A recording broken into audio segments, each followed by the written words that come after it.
Here in Holly Hill, the flames have been roaring for hours. Fire truck after fire truck pulling in one after the other to try and get these flames under control.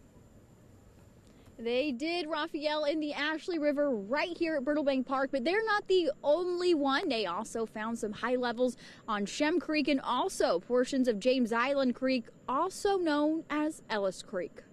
I asked DHEC why these levels are so high and what's being done to lower them. It was late in the day whenever I did reach out. I did get a response, but only for them to tell me really that they are investigating these elevated levels. I also reached out to Charleston water keepers who got these levels back, but I haven't heard back yet as well.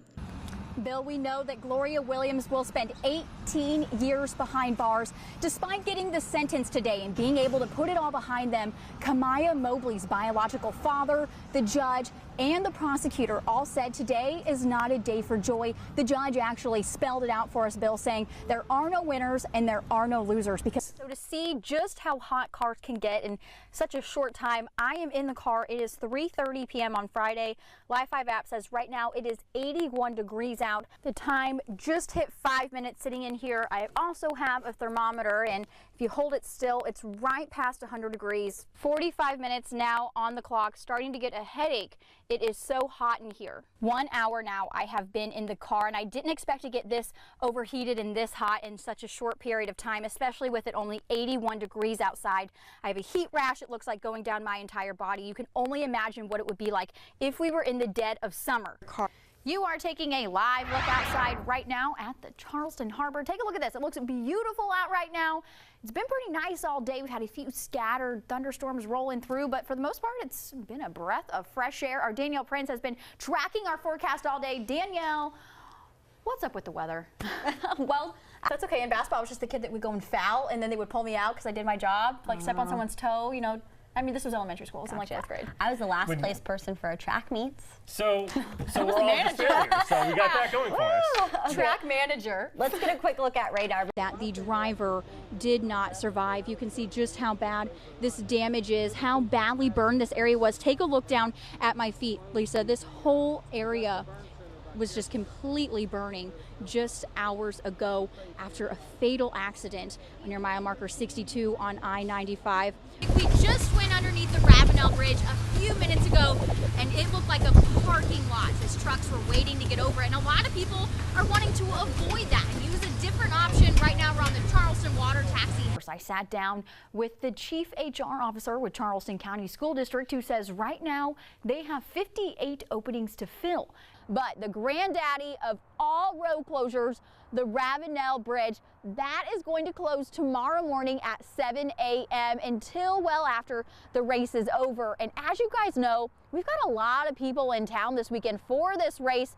Aaron and Michael have said that it feels like little needles hitting you with the wind and the rain. They hit the nail on the head. You can see just how big these waves are and how high this tide is coming in, and we still have a few hours to go till we actually reach that high tide, but right now you would think that it already was.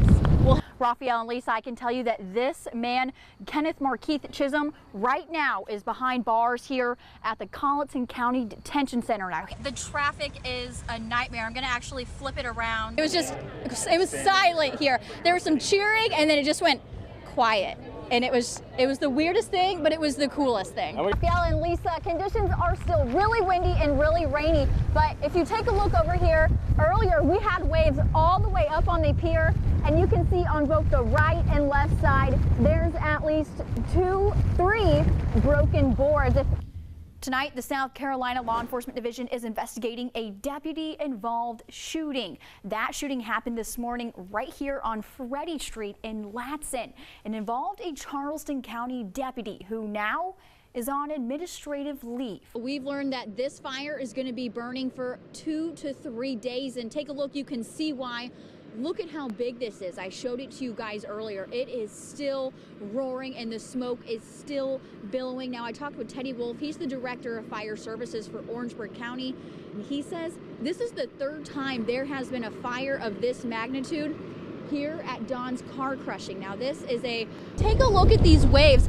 Everywhere you look, you can see the wind is actually pulling it to the side, and I've been keeping an eye. The tide is coming up. You can see the water line right over here. where the tide is, and we're not even near high tide yet. So I'm going to continue to keep an eye on that, especially as this area is under a warning for storm surge. I'm live on the Isle of Palms. Colby Satterfield, Live 5 News.